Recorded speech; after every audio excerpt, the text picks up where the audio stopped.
All right, so the microphone is working. What I'm going to do is I literally just did an hour today. I'm going to make up for the weekend. I'm going to do an hour, and I got it working yesterday, and then I opened it today, and it's decided to stuff up again. So it's definitely Streamlabs. It's not any of the software that I'm running or anything like that. It's Streamlabs wigging out. So I got to keep changing the settings back and forth and doing it that way. So it's just super, super frustrating.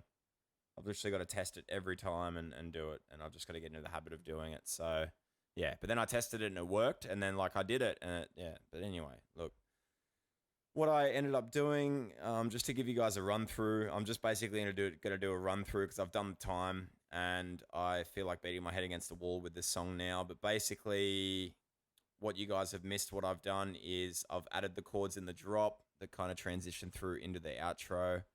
I've put a pan on this lead, the harmony that comes in for the last parts of the drop, but I might get rid of it out of here. I'm not sure yet because, I want that articulation to be brought out a bit more, and I feel like it kind of takes away. But then again, the chords come in, so it's like adding that other bit of element. And then I basically just redid the outro. So put a bit of automation on the acid riff to make it filter and drop down in volume so that, we've got a clean, easy run of mixing the next song in.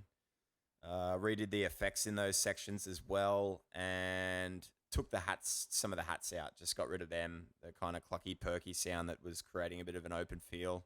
Even though there's open hats in there, it just makes them feel a bit more energetic. So I got rid of that so it doesn't clash with the next hats that come in, because they want to come in and basically run over the top. So yeah, always try and think about it being DJ friendly.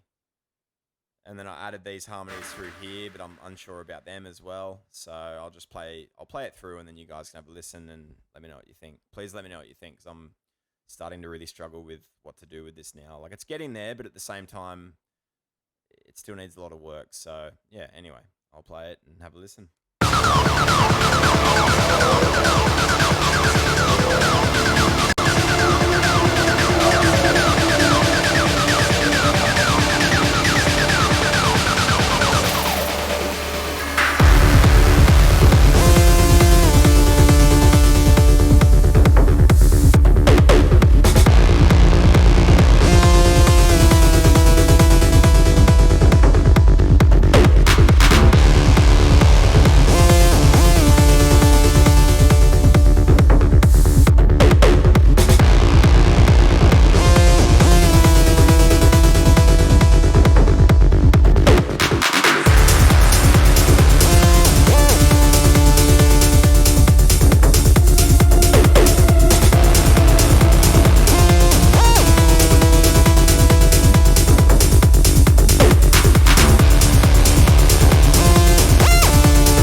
might get rid of those little effects things that are creating a bit of a delay through there. I'll get rid of them.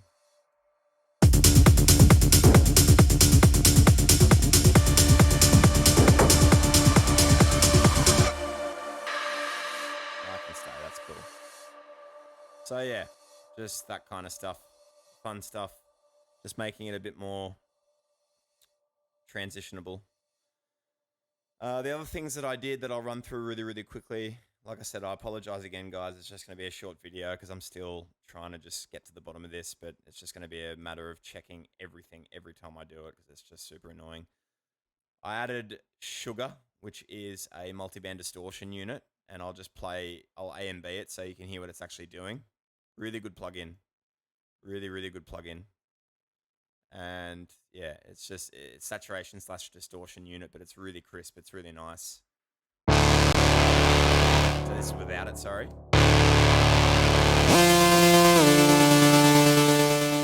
then with it.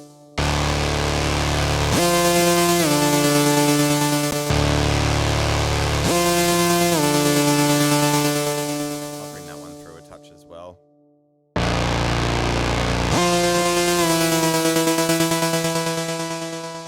And then I got new headphones, which I'm going to get into in another video. This broke my other ones, which has just been really fun. So it's just the icing on the cake of trying to get this all working perfectly, but the joys. What I did, oh God, and that's exactly how I did it too. I bumped it and it just went boop.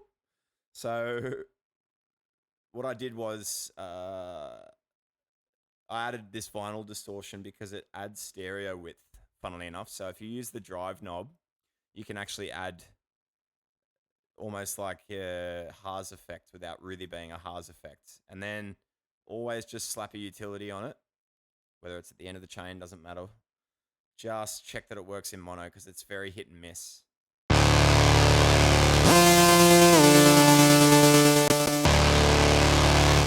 Without it.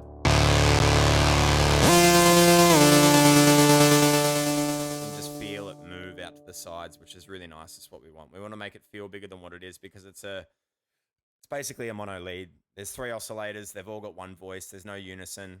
So it's just really kind of static in the center in terms of stereo. So that's pretty much what I did. The only other things that I really did as well that you guys haven't seen is I just added some pitch bending effects to almost give it like a chorusy feel and just add to the depth of the movement of the notes. So yeah, that's why it's got those nice pitch bends and stuff on it now, and obviously just adds a lot more depth as well. So yeah, you can get rid of them. Pretty sure I did it in the last video, but I compressed this little glitchy thing as well. And then today I added these, but I'm not sure if I like them or not. They're just a bit of a reverse, but I might get like a reverse vocal or something. We need to start adding these little ear candy elements to really kind of tie it all together now. So I'm just experimenting with what fits and what doesn't. And last but not least, super duper important, when I was driving to take my headphones in and get these ones, I really noticed in reference tracks that they use filter automations to make the claps feel like they're coming in from the top, and it really helps too. It helps in a way that, you're not having to really emphasize the velocity or the volume on every single one. You're kind of just using the filter to take the slap out of the first couple to then make the last one really hit in the way that you want it, if that makes sense. So that really helps as well. I thought that was a really cool little trick.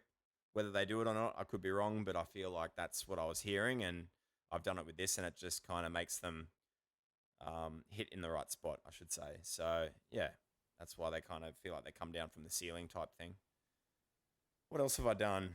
Oh yeah, I worked the harmony a bit more through here, but I'm a bit unsure of that, just to really give it that extra bit of depth to build the tension into the drop. And yeah, I haven't really done too much else because I haven't had a lot of time. It's just been solely trying to get this thing to work, and I don't want to go there because it's just absolutely infuriating me, but we'll get there one day. So yeah, I do apologize again for the 3rd time. I know it's very frustrating, and I really appreciate everyone who's bearing with me. It's just more or less getting it perfect. I want to try and deliver like the best possible quality I can. So yeah, it's always a bit hard when you're trying to set it all up and it's just not going the way that you planned, but such is life. Anyway, thank you guys so much, and I will hopefully see you in perfect working order tomorrow.